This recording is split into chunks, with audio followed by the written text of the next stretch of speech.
Welcome to Movie Oubliette, the film review podcast for movies that most people have mercifully forgotten. I'm Dan. And I'm Conrad, and in each episode, we drag a forsaken film out of the oubliette, Discuss it and judge it to decide whether it should be set free or whether it should be thrown back and consigned to oblivion forever.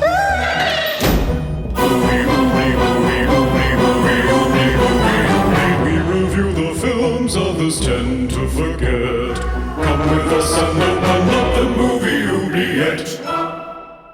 Hello, listeners. Welcome to episode 61 of Movie Oubliette, your favourite hemisphere-hopping podcast for forgotten fantastical films with me, Conrad, finding out what it's like to have a swab up your nose in Cambridge, UK. Ew. And me, Dan, receiving my third lockdown haircut from my wife in Melbourne, Australia. We focus on sci-fi, fantasy and horror films because we love breathing machines with creepy baby faces, dreams about walking through a corridor of flowers, and endless close-ups of hypodermic needle penetrations. Yeah, I love needles. Just love them. Dan, how are you? Feeling good? Feeling well? Yeah. I mean, we're about to have our lockdown extended another couple of weeks, but, you know, it's all for the best. How about yourself, Conrad? Feeling better? Yeah, I'm feeling better now. Sharp-eared listeners may have noticed in our previous episode that my voice was giving out and I had a horrible cold. And some of my symptoms were a bit COVID-y. Yes, I got tested for the first time ever. And yes, it involves having a swab driven so far up your nose. You think it's going to come out the other side. Ugh. And it's very, very unpleasant. Yeah, I can only imagine. But negative, so I'm all good. Touch wood. On the mend. So feeling better now, which is good. So hopefully my voice will be better this time. Yeah. Well, I didn't actually notice. I think your voice, even on a bad day, is amazing. I did hear you saw a movie recently at the movies. I did. Yeah, I went to the cinema for the second time since lockdown began. I went to see Christopher Nolan's Tenet. Yes. His grand production that's going to save the cinema. Yes. And was it amazing? It's absolute shit. Oh, no. Sorry. Yeah, I think actually if you just put yourself inside a washing machine on a fast spin for 2.5 hours, you may come out of it feeling pretty much the same as watching Tenet. Oh, no. So, listeners, you heard it first. Go see Tenet now. Yeah. No, maybe wait for something else. Let me put it this way. If you're worried about being in a crowded place with lots of people, Tenet is not worth dying for. No. It really isn't. Okay. Wait for something else. That would be my advice. Right. But I may be wrong. Let me know what you think. I'd love to hear from you. Have the listeners been talking to us, Conrad? They have, yes. So Darth Sean got in touch on Krull and said, hot damn, only revisited this classic about a month ago, hadn't seen it in years, still cheesy, but equally epic as I remember. Although I actually remember the soundtrack more, it's glorious. And I think he's right. Especially all those mountain climbing scenes. Oh, yeah. That's the thing. He had plenty of time to stretch out with his music. Yeah. Didn't he, James Horner? It's great stuff. It's early Horner at his best, so it's a wonder to behold. Yes, indeed. We also heard from Ryan, film critic, who said, I remember talking to a girl about The Fourth Kind, and she genuinely thought it was real since she saw it. The comment section of the trailer on YouTube actually has a lot of people convinced. A lot of people also say it genuinely scares them in the comments. So... Yeah. I was doubting my opinions of the movie after I watched it because I thought, the ratings on IMDb aren't too bad. Yeah. Like a lot of the reviews are pretty good. So I went on Reddit because, you know, Reddit is the the place you go for the truth. And a good amount of people were really freaked out by that movie. So I guess it does touch a chord for many people. Yeah, it must do. It just didn't do anything for me at all. But yeah, me neither. No. We also heard from Tom B. Stone, who said, "You guys continuously surprise me. I love it. You mentioned the peanut butter solution. Oh, yes. I've been looking for another human who knows of its existence. People look at me like I'm on acid when I explain it. Yeah. The movie's like a freaking fever dream from what I remember." It's pretty weird. Yeah. About a boy that goes into a house, loses his hair, then he makes a solution and he gets all his hair back, but it grows like twice as fast. It's an odd movie for sure. I think we should do it as a bonus episode or something. I think we should do it.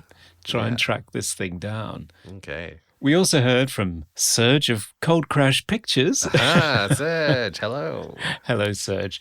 On Intruder, and he said, "Intruder is totally not my thing. The whole selling point seems to be that it follows the slasher formula so devotedly, and I'm not a fan of slashers. But with that said, the plot does keep it moving and the filmmakers are having fun, so I definitely get why it has so many fans." Which I think is good balanced look at it. I mean, you didn't like slashers either, do you? I don't like slashers, but I really enjoyed the film. I thought it was just loads of fun. Yeah. So there we go. That's the mailbag for this episode. Thanks everyone for getting in touch. We love hearing from you. Mm-hmm. So Dan, I guess it's time to find something else for them to talk about. What are we going to look at this time? Oh, it's my go. Yay. Let's walk down here. Oh, I seem to be in a deli with some very strange looking meat. Celebrity meat steak, sir. Here's Hannah Geist on the house. Oh, no thank you. But I got the movie. I'm coming back, Conrad. Oh, good. Oh, have you heard about Area Noble's anus? Today, I have with me the 2012 sci-fi horror film, Antiviral. Oh, who did that then? So it's actually written and directed by, I guess this guy's gonna really hate this, but David Cronenberg's son, Brandon Cronenberg. Ah, interesting. It's his debut, is it? It is. It's his debut. It stars Caleb Landry Jones, Sarah Gadon, Douglas Smith, Nicholas Campbell, Joe Ping, and Malcolm McDowell. Oh. The only famous person on this list. Mm. So Antiviral is a science fiction horror film set in a reality where celebrity diseases are the latest consumer item. Ooh. We're getting the newest herpes infection is what the kids these days are lining up for. Our main protagonist, Sid March, works for one of these lucrative companies selling these trendy afflictions, but also delves into the illegal sale of the viruses on the black market, bypassing the copyright using the Ready Face machine. However, things go pear-shaped when Sid injects himself with the latest viral infection from highly worshipped celebrity Hannah Geist, who unexpectedly dies. Time is running out as Sid tries to find out the truth about Hannah's virus as he himself deteriorates. Oh. Is a competing company to blame? Is his favorite celebrity meat purveyor betraying him? Does Hannah Geist really not have a vulva? These questions will be answered as we discuss Antiviral. Oh, my. Can't wait. Everything will be revealed after the break.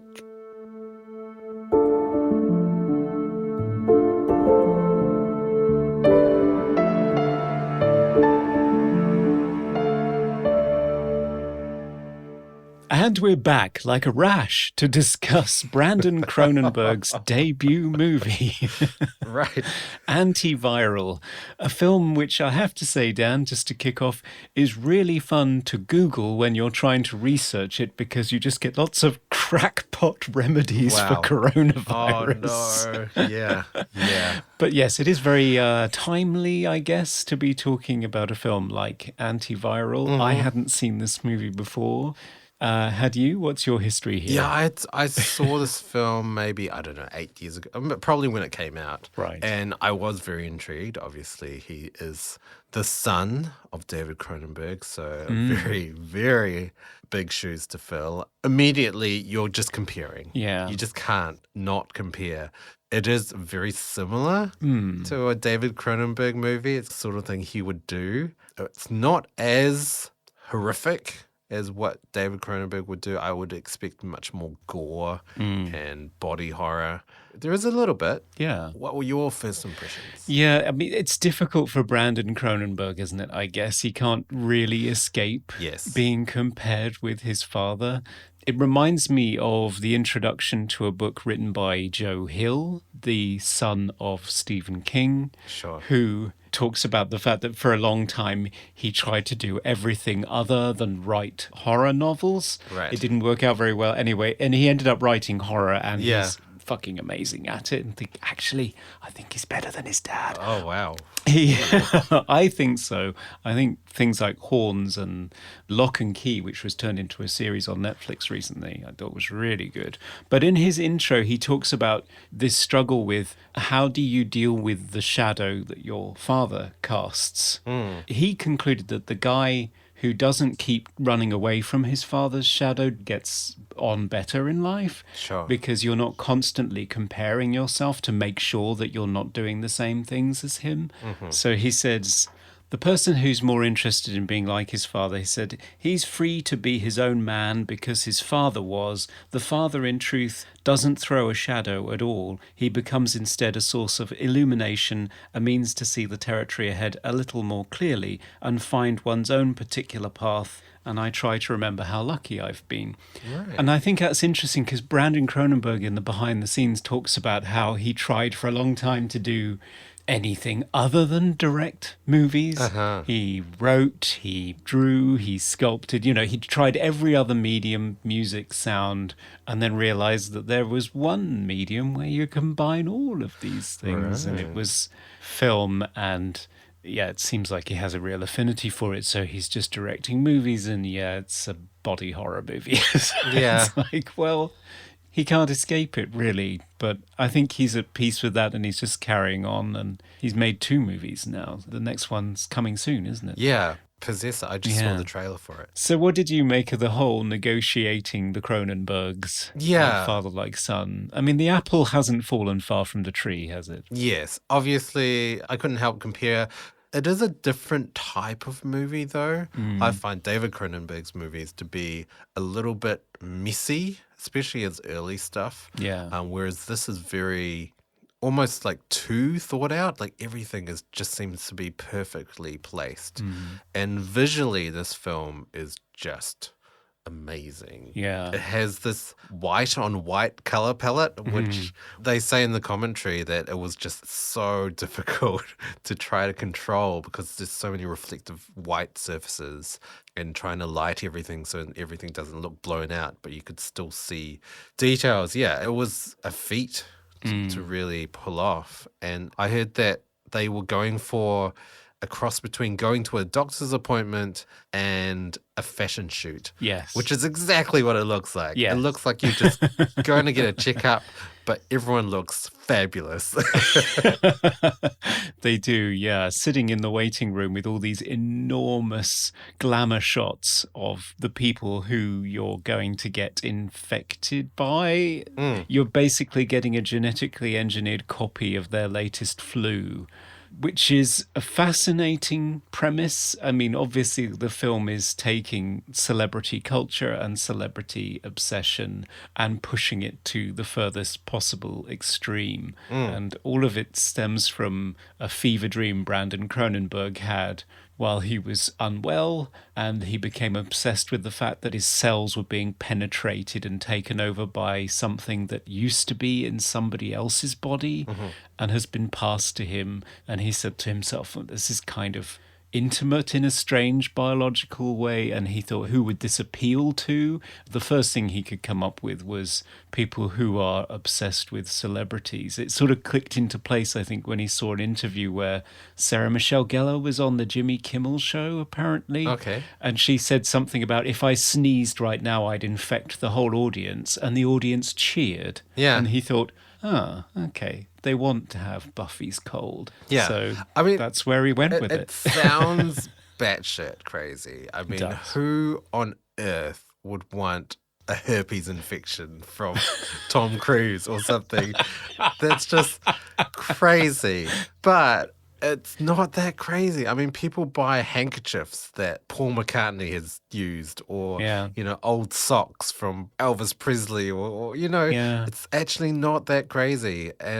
But at the same time, there were so many scenes in the movie that I just thought, this is hilarious, but it's so serious. Like all the promo videos of like a woman sneezing and then facing the camera and smiling, and then the company logo comes up, or someone with like a really bloody coleslaw.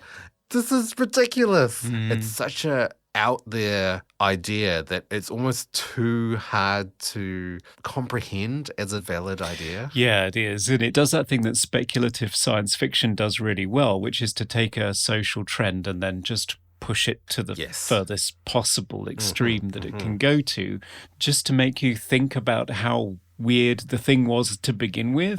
Like, why are we obsessed with celebrities' bodies? Here's a close-up of Madonna's hands. Look how wrinkly they are compared to her face. That kind of thing. And how much cellulite does Gwyneth Paltrow have? Yeah. Why are we obsessed with these things? And so Brandon creates this world where, as far as we can see, all the television does is celebrity gossip about their bodies, including really invasive voyeuristic stuff like infrared images of their crotch, so you can see how warm their vagina is. Yeah. Or like Aria Noble's anus. Like, I don't want to see that. What's wrong with Aria Noble's anus? Yeah.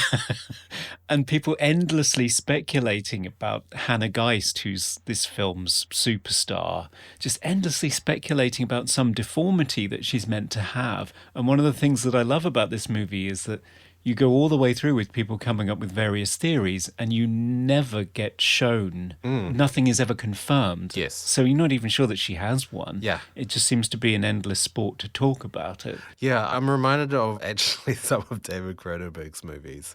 So Dead Ringers is one that springs to mind because they have a gynecologist that works on women with weird genitalia or something. And so he has to invent these strange alien-looking implements to work on them during surgery. It's a strange film. It is, yeah. And there are twins in it, played by the same actor. Is it Jeremy Irons that plays him? Yeah. It's just a strange premise, and it really had similar vibes to this movie. Just so strange that it just doesn't seem possible that that reality could get to this stage. Yeah, and it's really disturbing to watch because you recognize that there is a kernel of truth in there, that we are strangely obsessed, like you say, just saying things like, I shook somebody's hand the other day and now I'm not going to wash it for a week. It's like, why? Why would you do that? Have some hygiene, especially now. Yeah. I mean, I watched this movie a while ago, and at the time I didn't have that sort of discomfort, but it was unsettling to watch this movie because of what's happening around the world right now with coronavirus. Yeah. Seeing all these people get very sick in Yes. this movie, a tremendous amount of blood, coughing up blood.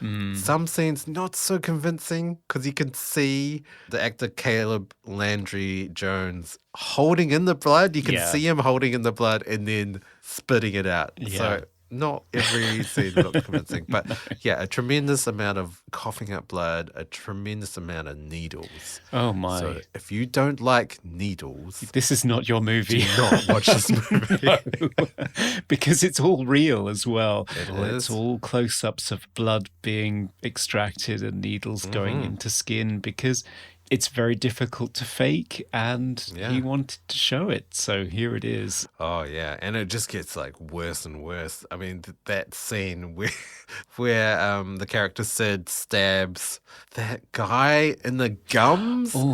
Oh, God. It's the worst It possible. makes me shiver just thinking about it. Stabbing someone in the gums with a needle. Whew. It's the worst possible thing that you can imagine for a needle. It triggers everybody's worst fears in so many ways. So, yes, he's very good at finding your soft spot and just pushing on it really hard. And yes, echoes to now. Yes. Definitely. I mean, one of the main plot threads is that Hannah Geist is infected with an unknown disease that kills her, and the main character Sid has infected himself with it to pirate it, not realizing what it was. And somebody says, and now they're saying it's some virus that she picked up in China. Yeah. Yeah. I don't know. How are these movies so prophetic? I mean, in Contagion as well, that movie, she gets it from China. She does, yeah. But in that case, the screenwriter said that he wasn't particularly prophetic. He just talked to the CDC and they said, okay, this is where it's most likely to come from. Highly populated place with poor food hygiene standards. So, right. Yeah. Right. China. Poor China.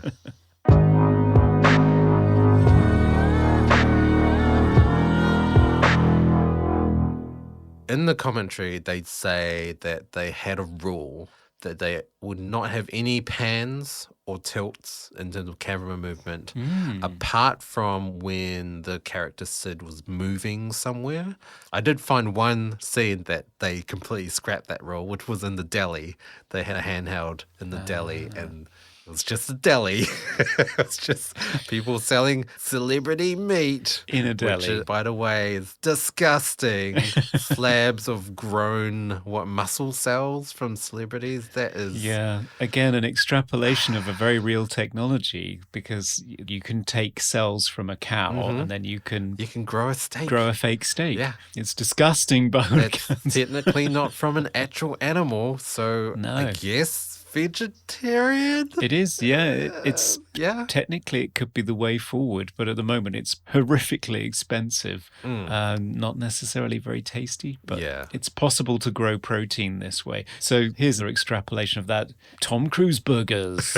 Chew on Tom Cruise's muscle. I mean, the character said even at one stage says, I don't understand how this isn't considered cannibalism, because it really is.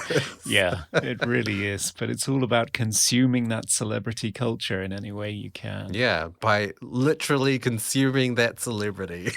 Exactly, yeah. It's interesting what you say about the visual style. It does have a very profound effect on the film. It is a very cold film, I would say. Very cold. Not only in terms of how white it is, but also how still it is. It's not a very impassioned, melodramatic movie in the way that it's conceived or pulled off visually, which gives it a sort of Kubrickian air almost, I would say. Yes. I had an almost Clockwork Orange vibe from it. It did remind me of movies like The Island as well. Yeah. And, was it George Lucas's first film? Oh, yeah, THX 1138, yeah. Yeah, kind of similar vibe. Yeah, very cold throughout the entire film of Antiviral, to the point where I didn't relate to any of the characters. No. And I couldn't really even like any of the characters or really engage with any of them. Huge praise for Caleb Landry Jones. He carries the film. He's amazing in it. Yeah. When he gets the virus, you really feel like he is sick. He looks gross. Yes. And he did actually go to sort of extreme measures to really convey the sickness as well. Like apparently in one of the scenes in the cafe, he stuffed his mouth full of napkins so that it would dry out his mouth. And before they would yell action, he had to spit out this wad of napkins so that, he would have this kind of really ultra dry mouth when he talked. So I give him a lot of praise for his acting, but his character, I felt like it didn't develop. No. Because he was very sort of standoffish and sort of a loner to start off with. And he continued to be like that. And also one of the first scenes, he's already sick with one of the viruses that he's pirating. So there was no sort of progression of being healthy to sickness. He was kind of already sick and then healthy and then sick and then healthy and then really sick. Like it wasn't like, like movies like The Fly, another David Cronenberg movie, where, you see a progression of a character being like very healthy and put together to like turning into this monster. Yeah. But I didn't feel that in this movie. No, you're right. I mean, he's amazing in this role in the sense of how committed he is.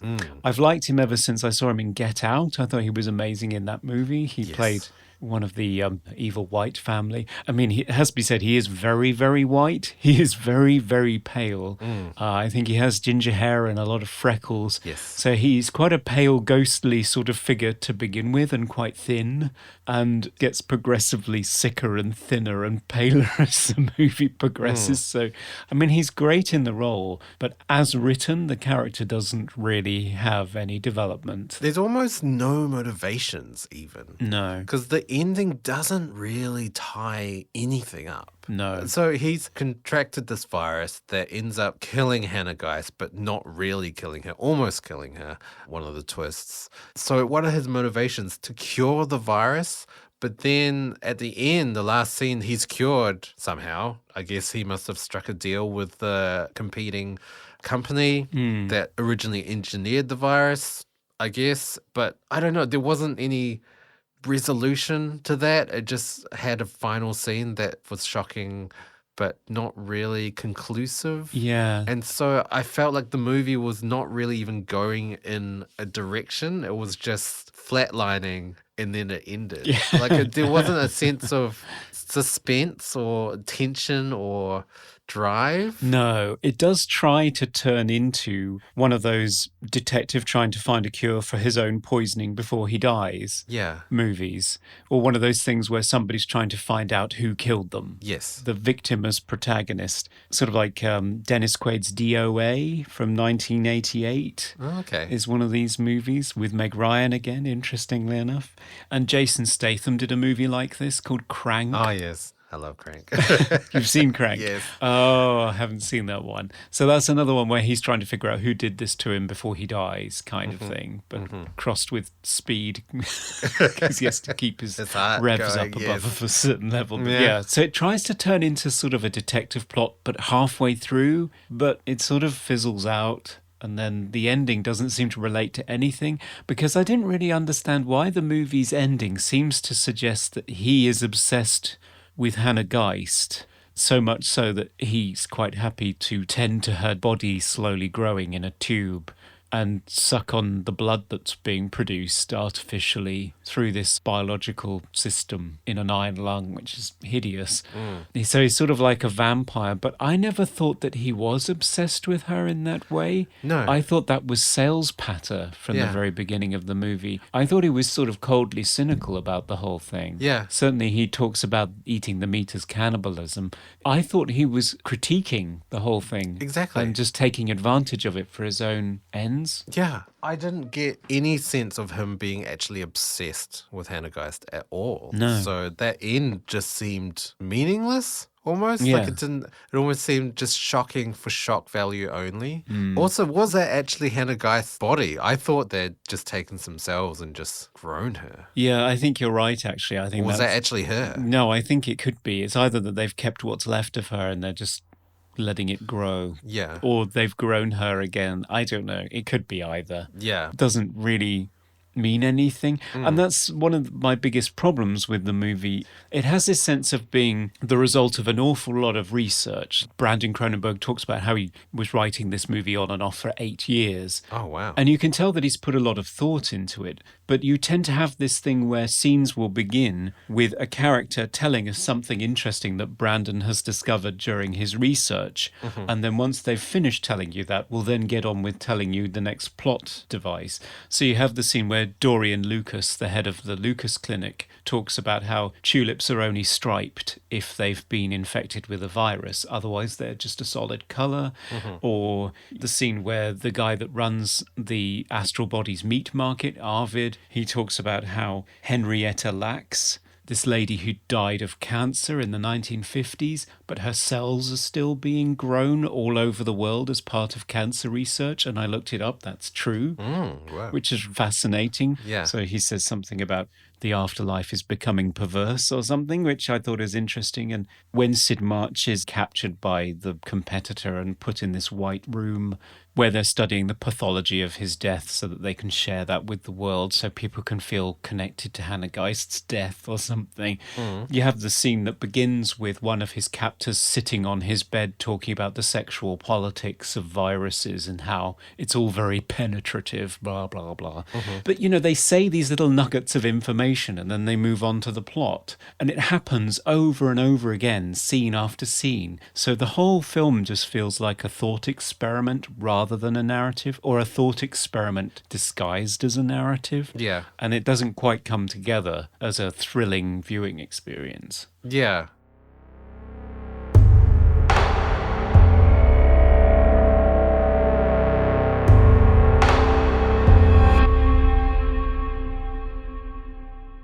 My biggest qualm with the film was the characters, apart from maybe Sid and Arvid, possibly. Everyone else is like a placeholder. Yeah. Like they're non-characters. I can understand their approach to Hannah Geist because she is supposed to be this otherworldly celebrity that doesn't even have a personality, really, because they've put her up on a pedestal. Yeah. But in saying that, I didn't feel anything when they showed her being sick because she had no personality. And so it just seemed like the only character was Caleb, and we were just following Caleb doing these things that didn't really eventuate to much. No. I mean, I have to say, second movie that we've covered, that very underutilized Malcolm McDowell. Yes. Why is he in this film?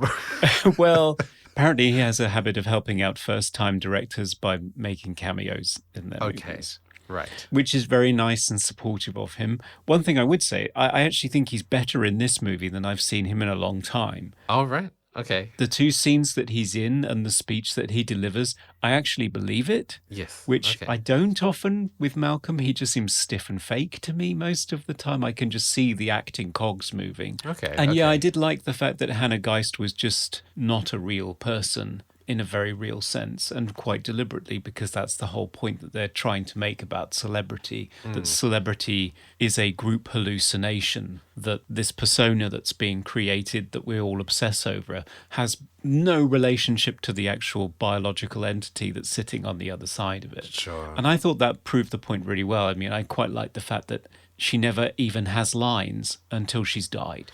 Yeah. After she has supposedly died, then he gets to meet her and speak to her as a human being who's sick. I found that quite interesting. And the other time you see her, quote unquote, alive talking is in this computer simulation in a box that's just like a sadomasochistic version of Alexa or something that you can talk to, which I found really disturbing. Yeah. Again, just an extrapolation from where we are with deep fake porn. I don't know if you know about deep fake porn. Yes. Which is where you use the face swapping AI technology to slap a celebrity's face on some porn footage, and then you've got a celebrity porn movie you can beat off to. So it's, it's not that far-fetched, but it's a disturbing idea. So, I mean, I like some of that stuff, but again, it all feels like it's just intellectually interesting. It's not actually all that fun to watch. Yeah. That's I think that was my main criticism of the film. There were a lot of parts of the film that were really fascinating, and visually it's like perfection. It's like a cinematographer's wet dream of framing and lighting and camera work. Listening to the commentary of this film, it's just a big promotional advertisement for the Ari Alexa camera that he uses in this film, and a lot of talk about lighting. Yeah. The camera was so sharp, apparently. They kept getting reflections of the crew in blood and the eyeball of the actors. Yeah.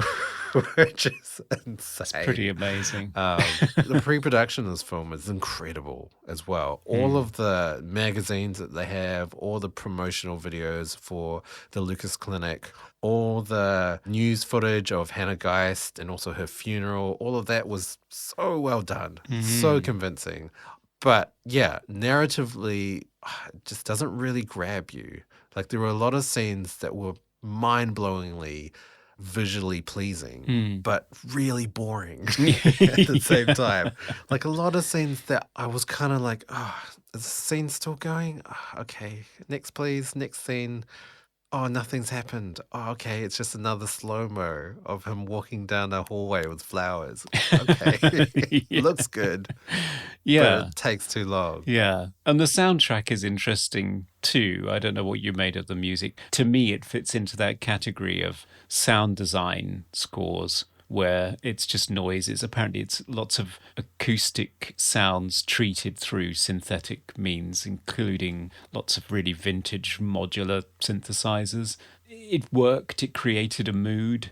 I didn't think it was particularly groundbreaking or interesting, but it certainly worked. I really like the soundtrack. Obviously, big synth nerd over here. It did remind me of a lot of stuff that Trent Reznor and Atticus Ross do. Yeah. I mean, admittedly, the music is very cold. It's lots of pulsing and moody tones and sort of synthetic sounds. Not exactly pleasant to listen to. No, I'm not rushing out to buy the soundtrack album. Yeah. It's not like you put it on and go, oh yeah, jamming out to like just a pulse wave for like 10 minutes, But I think it really does add to the sort of coldness of the film. Like it does make you feel quite unnerved throughout. And also the music, even though it was all synthesizers, analog synthesizers, it had a sort of organic quality to it. Like it seemed to kind of ebb and flow, which I really liked because it embodied like almost like a viral ebb and flow, like an organic sort of sound. I thought they did really well with the music. It certainly works, yes. And Kareem Hussein's cinematography is amazing. And yes, he talks about it at great length in the commentary. So if you are a burgeoning cinematographer and you want some hints and tips, this is the commentary for you, especially if you want to know exactly how to use an Arri Alexa. Yes. And if you wait until the very end of the commentary, you get a special Easter egg of a treat, don't you, Dan? Yeah, you get a, I guess, theme song? I don't know. I don't even know how you describe it. It's pretty much Kareem Hussein, the cinematographer, just ad-libbing a song to the credit music. Yeah, with a random woodwind instrument honking as well. Yeah. That I don't believe is in the end credits track. No, I don't think it is. Yeah. So I don't know if it's Brandon Cronenberg on bassoon while Kareem Hussein goes, Antiviral. Yeah, it's interesting. Yeah, it is interesting. But yeah, I think it is very fashion shooty, the movie. Like everything just seems very deliberate with how everything's framed. All the TVs in the movie are actually playing footage on the actual TVs, which you never see in movies. It's always a green screen TV that they composite crap on later. And if it's done badly, it looks like crap. It looks like shit. And it looks like, wow, that's a green screen TV right there. But yeah, they use actual TVs playing actual footage and it works really well. I mean, it must have been a nightmare with lighting because I know when I try to film something in front of my computer screen, I have to dim it because it just blows out. So yeah, it must have been a nightmare. But I think they did it so that the actors could react to the stuff on the screen. Which you can't beat. Yeah, exactly. I mean, that's the thing that I like about the movie is the dedication towards the practical over the digital. Yes. Brandon Cronenberg has the same sort of attitude towards digital effects that I find myself agreeing with, which is that you use it to repair seams in makeup. You use it on the cityscape that you see at the beginning to create a hodgepodge city out of different bits of cities so that it's no one city in particular. I mean, shot in Toronto, obviously, but it doesn't look like Toronto. It's a city that doesn't exist. And it's a special effects shot that you would never notice, but it's there just to serve a purpose because computer graphics are really good at compositing things together seamlessly and tidying up seams on practical makeup effects and hiding a hole in the wall because Caleb Landry Jones punched a hole in the wall at one point. Yeah. That kind of thing. The CGI in this movie is flawless. I didn't pick any of it. None of it. I thought, oh, wow, that's CGI. Absolutely none of it. It is so well done in this movie. Yeah, it's just invisible stuff, which I love. Yeah, I think it is like what you said, Brandon really had a lot of emphasis on practical as much as possible, including the TVs playing actual footage. Yeah. Even that really strange scene with Sid and he turns into some weird ass machine thing with the grill over his mouth, even that looked really amazing. And that was all prosthetics with a little bit of touching up, but so well done. Like it looked like it was in the scene. Yeah, and the void comp machine from Blade Runner that they're using as well to identify and decode the viruses. That's a practical machine that's sort of halfway between steampunk and halfway organic. Like it has a face as well when it decodes the viruses, the Ready Face machine, which I really liked. I liked it as well. The effect itself was pretty amazing because they literally just held up like shitty kids' magnifying glasses in front of the camera lens. Yeah. Which was amazing. That's so cool. It looked amazing. And I just thought, oh, they must have done that in Photoshop. But no, they did it practically. Yeah. So that's incredible. I didn't understand the Ready Face machine. Right. So what does it do? It copyrights diseases? Yeah, supposedly. So it enables you to identify a disease by rendering the information about it as a human face, because human faces contain so much visual information for a human being, so they just interpret that as a visual language. Okay. So it creates the face of the virus, and then the technician makes subtle distorting changes to it so that it's A, not contagious, so only the person who's given it gets sick, and B, can't be copied. Right. So it copy protects it and prevents contagion. So just you and you alone can have Julia Roberts' mouth ulcers. Yeah. So that's the idea. Because, I mean, it's a pretty out there idea. It's like if your editing software to edit an iMovie, instead of a timeline, it's a human face. Yeah. And you just move the eyes around. And... You just move the eyes around. But I felt like it didn't really go anywhere with it. Yeah, I mean, it gets infected itself trying to decode the Hannah Geist infection that's been genetically engineered. Yeah. And so it gets infected itself, much like the games consoles in Existenz, which is another David Cronenberg movie. Oh, no.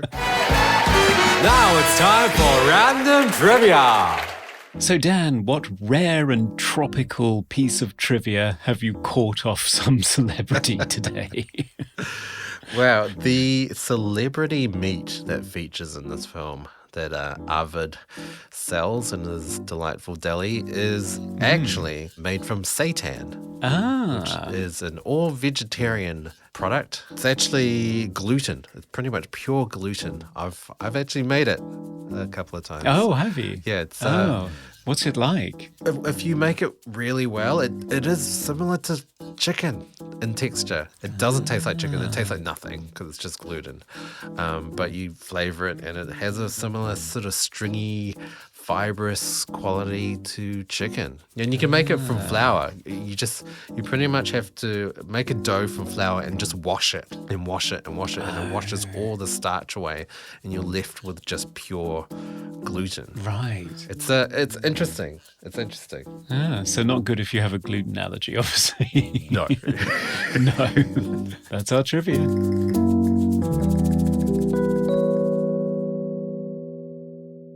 Yeah, I think you're right that it doesn't go anywhere.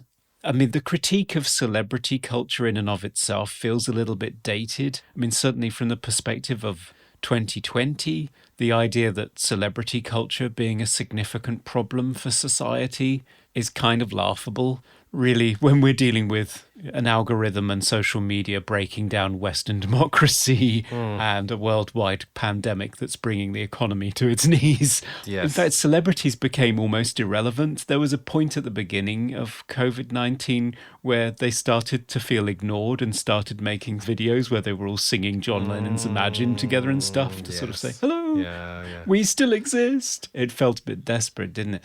I just feel as though with the critique of celebrity culture, it doesn't seem to go anywhere other than say, we're obsessed with celebrities. It's a bit pathetic, isn't it? Yeah. And that's as far as it goes. Yeah. It reminded me of the feedback that I got from one of my lecturers at university when I would write an essay. The late, great Victor Perkins, he's no longer with us, he wrote to me something that's always stuck with me, which was, ideas have a tendency to repeat rather than develop. And I think that happens in this movie as well, that it just keeps clubbing you over the head with the same thing over and over again. For example, the scene at the beginning where this character called Edward Porris is infected with the herpes virus, and it gets the whole idea of the seduction, the sexual nature of it. It's all very penetrative. He gasps, he has sort of an orgasm when he's infected, and it gets the whole point. It sells who this character Sid March is, what his job is, what's going on here, what the transaction is. You get it. And then you get the same scene again later when a girl comes in to be infected with Aria Noble's flu from the Caribbean. I can't remember. And it's just the same scene repeated, and it gives you no new information. It tells you nothing new about any of the characters or the mechanics of how this is working. It doesn't need to be there, but it just keeps repeating. Right, yes. The only thing that it reminded me is of David Cronenberg's movie again, Crash, whereby there are all these scenes where people crash cars and have sex in them, and it just keeps happening. The plot doesn't develop at all. There it kind of functioned to underline just how stupid obsession is, that obsessions are not actually all that melodramatic and fascinating. They're actually kind of dull. Yeah. So that was making a point about its central thesis. Maybe that's what this movie is doing. Yeah.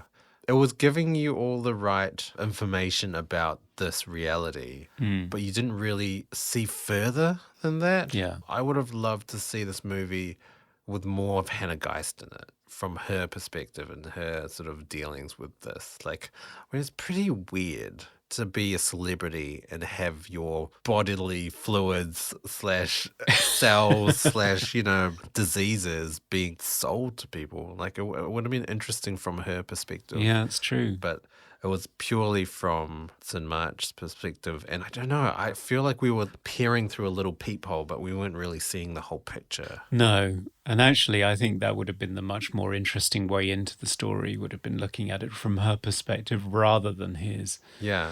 I almost wanted Sid to die in the end. I almost felt like that would have been a better ending. Yeah.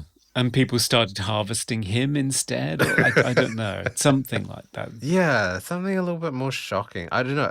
Although, it was shocking to see a Hannah Geist grown human in a tube. That was shocking. But the whole movie seemed to be going to something that would have been way more shocking. Yeah. But it wasn't. I didn't get that. The only thing else I wanted to say in the commentary, so in one of the scenes they go to, I guess, like a porno cinema movie theater. Oh, yeah. And that was an actual real porno cinema. Yeah. And the cinematographer said they never thought they would ever have the problem of flaky, dried semen. Oh. But they did. Oh. On the seats and on the walls and on the floor. Oh, my. Yeah, and ceiling as well. Didn't he say that they have like booths for people to have fun in? Yeah. And somebody walked in there with a black light and scanned the room. Oh, and yeah, there yeah. were It was stains just on the like- ceiling as well. It's so, like paint splatter everywhere. wow. My goodness. Yep. Oh, Yeah. you could tell that it was, though. It looked pretty seedy. Oh, Literally. So apparently that's in Hamilton in Canada, just outside of Toronto. So Yeah. probably the place to go. Yeah, if you want to do one of those movie location holidays, Yes. maybe collect some of the flaky semen. I don't know. No. It would be in the spirit of the movie, let's be honest. Yeah. Yeah. Oh, God. I think that'll do. Coming to you live from the Movie Oubliette Theatre, it's the prestigious Mobley Awards. It's the Mobley Awards. Let's all get stuck into our celebrity meat steaks and come up with our favourite needle-injecting parts of the film in the number of surprisingly well-dressed black suit and tie categories. Best quote. So there was a lot of serious dialogue in this film. There was one that I found funny, so I'm probably going to use it for my funniest part of the movie. So it's when his work colleagues are just standing around waiting to, I don't even know what they're doing. They're returning viruses. Is that what they're doing? Anyway, they're talking about Sarah Holden. And one of them says, they didn't even know about Sarah Holden's skin flap until I told them last night. And then one of them says to Sid, skin flaps are beneath you. It's just one of those conversations that just sounds ridiculous out of context. Yeah, it really does. How about you, Conrad? Favorite quote? Probably my favorite quote is Malcolm McDowell's quote. Talking about celebrity, he says, "I'm not a spiritual man. A belief in God, it's always struck me as a sign as dangerous infantilism. But there is a power, something in the thrall of the collective eye that can be consumed and appropriated." And I thought, okay, so you just get the biggest star of your movie show up and just basically deliver the theme. Here's the theme. Best hair or costume? I think I'll go with the obvious choice, which is Hannah Geist. Right. I love how they made her up to look like a 40s, like Hollywood starlet with the wavy platinum blonde hair and the ruby red lipstick, and her skin is just flawless in the photographs and all the promo videos. They did a really good job in creating this almost like deity, like she's like a goddess. It's amazing. Yeah. I was actually going to call out Levine, who is the nemesis of Sid March, who you meet later on in the movie. And I just love that he shows up in a flannel shirt and a grey v-neck pullover and jeans. And he looks just like a member of the crew. Oh, yes. Wandered into shot and thought, or he, just wore his own clothes for the day. And they said, yeah, that's good enough. Yeah, just be in the scene. I just love it. Whenever everything else in the movie is so very precisely designed. And then this guy just shows up looking like, I don't know, me. Yeah. Just Most 2010s moment. I don't know whether this is 2010s, but I guess post 2000s. But often a lot of sort of more professional companies or organizations, whether it be FBI or whatnot, they always wear black and white suits. Yeah. It's almost gotten to the point where it looks dated. It doesn't look modern anymore. Like, I mean, I think of movies like The Matrix and Men in Black and that sort of stuff. Even more modern shows like Umbrella Academy, the assassins in that wear black and white suits for some strange reason. Like, it's... in this movie, it makes no sense because surely they should be wearing lab coats. I mean, why are they wearing black and white suits?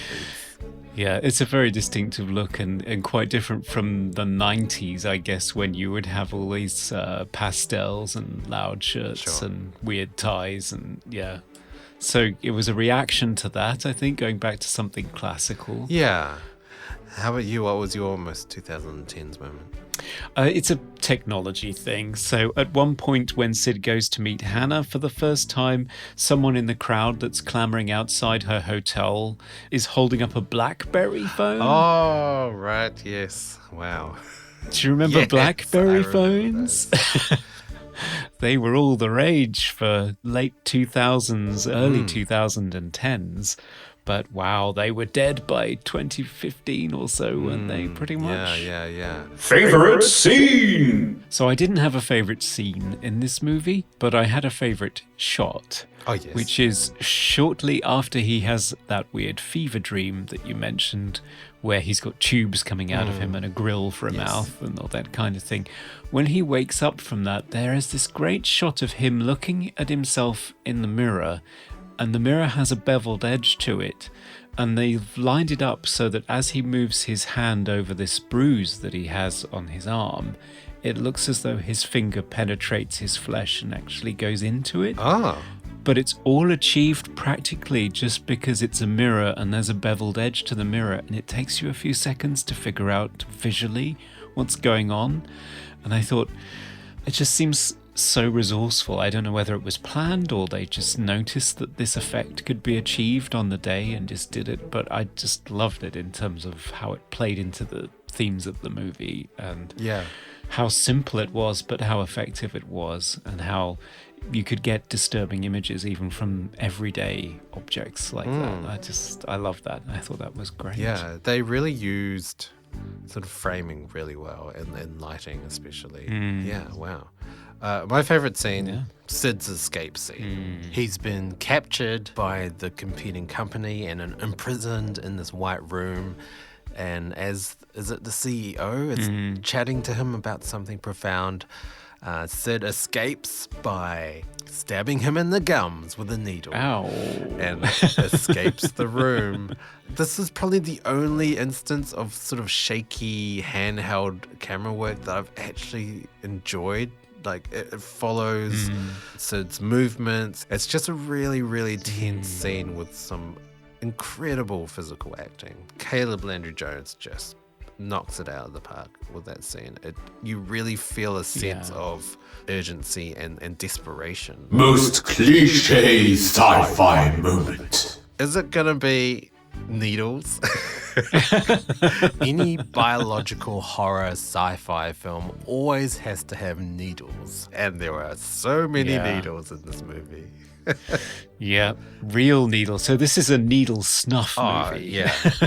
But I have to say, they are not ginormous, massive, 1 foot long needles, which is nice to see. Yeah. How about you, Conrad? Cliche? My sci-fi cliche is the killer plague was man-made all along. Oh, right. Okay. Yeah, so we have seen this in films like The Blob, where you find out the blob is actually a scientific experiment gone wrong, and it happens in 28 Days Later and I Am Legend. I mean, and it even pervades to today, because there is this conspiracy theory that COVID-19 is man-made in China or something, isn't there? Which is not true, but hey, believe in that if you like. So yeah, just the discovery that the mysterious illness that killed Hannah Geist was actually corporately engineered in order to get an exclusive line of Afterlife products from their biggest star that they didn't have on their roster. Yeah. Best special effect. I really liked, I had problems with that last scene, but I thought that arm, that sort of grown synthetic arm that looked like a bath rail, but was skin colored. This is skin-colored bath rail. Yeah. That's his next movie. It looked so convincing though. The pigment, the skin tone it just looked like skin. And when he touched it, it seemed to compress like skin. And I found out with the commentary as well, it was CGI. It wasn't even a practical effect. I guess they must have had some sort of rubbery green screened handle, and that they just composited the skin tone over. But it looked so convincing. Yeah. And then he cuts it and it bleeds, and it looks like it's bleeding like an arm would bleed. Just amazing. How about you? Special effect. Oh, we've spoken about it many times, but the syringe in the gums. Oh, yeah. Yeah, it's definitely convincing, for sure. It's totally convincing and wince-inducing. So, yeah, I thought that was a really good, shocking effect that came up late in the movie. Yes. But I loved it. Or didn't love it. Well, in equal measure. Like, me personally went, ooh, but the horror hound in me said, yes. Favorite sound effect. My favourite sound effect in the movie was a piston that was on the Ready Face machine, because it had like a breathing quality to it, but also a metal scraping noise as the valves just sort of pushed through the clear tube. And so it was kind of breathing. And then in that dream sequence, the same thing happens to Sid's back, like it protrudes from his back. Yes, it does. Yeah, so with his breathing. So, yeah, I love the whole mechanical, biological crossover they had going there. I thought it was very effective. Yes. My favorite sound, not favorite sound, but made me shiver with grossness was actually when he's doing the swab on himself and he's actually putting it up his nose, and there's just like very subtle sort of squelchy sounds as he's sort of moving it around. Oh, it just made me want to turn it off and walk away. It was just so subtle but so realistic. And also, as a bit of trivia as well, that swab wasn't actually going into his nose. It was going into the palm of his hand, which he was cupping the swab, which was so convincing because I thought he was like, wow, he's actually doing it. That looks uncomfortable. Yeah, I did too. Most funniest moment. My favorite was a scene, and it's just after one of the employees where Sid works explains that he's covered for him because he's been sick for ages, so he's been making excuses for him so he doesn't get fired. And Sid thanks him, and by way of explanation for his behaviour, his co-worker says, I need someone non-responsive to talk to, and you're cheaper than my therapist. And I thought that was really funny. It struck me as sort of a Woody Allen kind of line. Yeah, sure. Patron's Choice. So we have a new category for the Mobley Awards, our Patron's Choice category. Yeah. So any of our patrons on Patreon can nominate a category for every episode that we do, and we'll change it up every episode. What is it today, Conrad? So we had a category nominated by Hannah, and she asks us to identify the strongest character and the weakest character in the movie. So Strongest. I think It has to be. it's got to be Sid, hasn't it? He's pretty much the only character in this movie. And weakest, I mean, I would say Hannah Geist, Yeah. because by design, she's just not there, deliberate. is she? For sure. She's just a pretty face. She is. I mean, her name is Geist, which is ghost. Yeah, So she is. A celebrity ghost. she is, yeah. All right, and that's Our Mooblies. Yes, it is.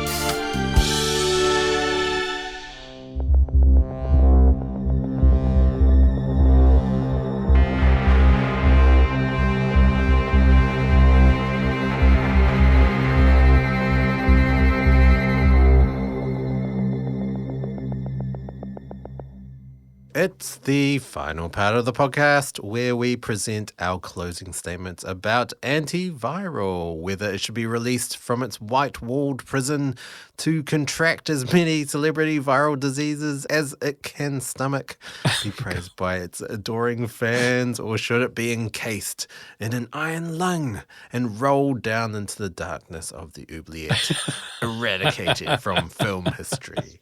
Conrad, did you love this film? I did not. No. Sorry. I should build up to it with some more suspense, shouldn't I? Sorry. Duncan Scarl said I was so good at doing that whole build-up thing. Will he, won't he? And I just ruined it there. No, I didn't. It's a very well thought out film. It's a very carefully constructed movie. It's beautifully crafted. There are some fascinating ideas in it. There's some really good sort of extrapolation of current trends into their extremes so that we can look at them and consider them for what they are. But the characters, they're just not interesting. I didn't care about anybody. They just seem to be conduits for Brandon's various ideas, especially in scenes where they just spout a bit of research he's done and then move on to the plot. They don't seem to develop in any way. I wasn't engaged in it. And the film is just so cold, so uninvitingly cold. For a film that's full of blood, it's a strangely bloodless movie, to be honest. That was my final conclusion, my witty phrase to sum up the movie. I think he's a very promising filmmaker. He clearly has taken his father's inheritance and gone in his own direction. I think that's great. I think that's what he should do. I hear that his next film, Possessor, is getting rave reviews across the board, and I'm very excited to see it. The central idea, and it sounds fascinating. So I certainly think he's one to watch. I will watch whatever he does next. In terms of whether I would recommend this movie for people to watch, maybe only if you're a really big genre fan and you're fascinated. But I just can't see myself recommending it to everyone and saying, this is one to miss. This is one that was cruelly neglected when it was released. I can't bring myself to say that about this movie. How about you? Yep. What you said. It's such a well-produced, crafted, constructed, thought-out, written movie that just doesn't work as a story. No. As a narrative. It doesn't work. The characters, I don't really care what happens to them. No. Even though Caleb Landry Jones is incredible in this movie. He commits. And even Sarah Gadon that plays Hannah Geist, she's amazing in sort of having this air of mystery and sort of otherworldliness. She really does embody that. And both of them have been in incredible movies after this movie as well. Caleb Landry Jones, he was in X-Men First Class, Get Out, The Florida Project, 3 Billboards Outside of Ebbing, Missouri. Oh, gosh, Sarah Gadon has been in David Cronenberg movies. She was in Cosmopolis and Maps to the Stars, and also another really great movie called Enemy. So those two I'm going to follow. I agree with you about Brandon Cronenberg. I'm definitely going to watch whatever he puts out next. But this movie was not enjoyable. No. For the most part, I was either unnerved by needles or I was bored. I don't like saying I'm bored in a movie, but there was many parts of the movie that were just so almost pointless. Yeah. They looked great, but pointless. I don't think it's a bad movie. No, I don't think it's a bad movie either. And if you want to learn about using the Arri Alexa camera, or if you want to learn about lighting, watch this movie. This is the movie to learn about those things. But as an experience, no, it's a no. No. Okay, well, let's sterilize this thing and hurl it back in there. Wait, I can do a special deal on foot fungus. No. Whoa. Oh, that was fun. All right, Conrad. What movie are we going to be uncovering next time? Well, we've done the 80s, we've done 2010s, so I thought let's do something from the 90s. Oh. I've been to the 90s for a while. Yes. My favourite decade. It is. So we shall take a look at the 1995 Canadian-American science fiction horror action movie, Screamers. Haven't seen that one for a while. So you've seen this one before. Yes, I went through sort of a big Philip K. Dick adaptation movie phase where I was trying to seek out all of his movies. So yeah, this is one of those movies. Yes, it is indeed. It is an adaptation of Philip K. Dick's Second Variety. It's screenplay by Dan O'Bannon and Miguel Tejada Flores. Okay. I'm not sure how you deal with J's in some cases. Sorry. And directed by Christian Duguay. So interesting. And stars none other than RoboCop Peter Weller and Jennifer Rubin. So yeah, interesting cast, interesting crew. Not seen it, so looking forward to that.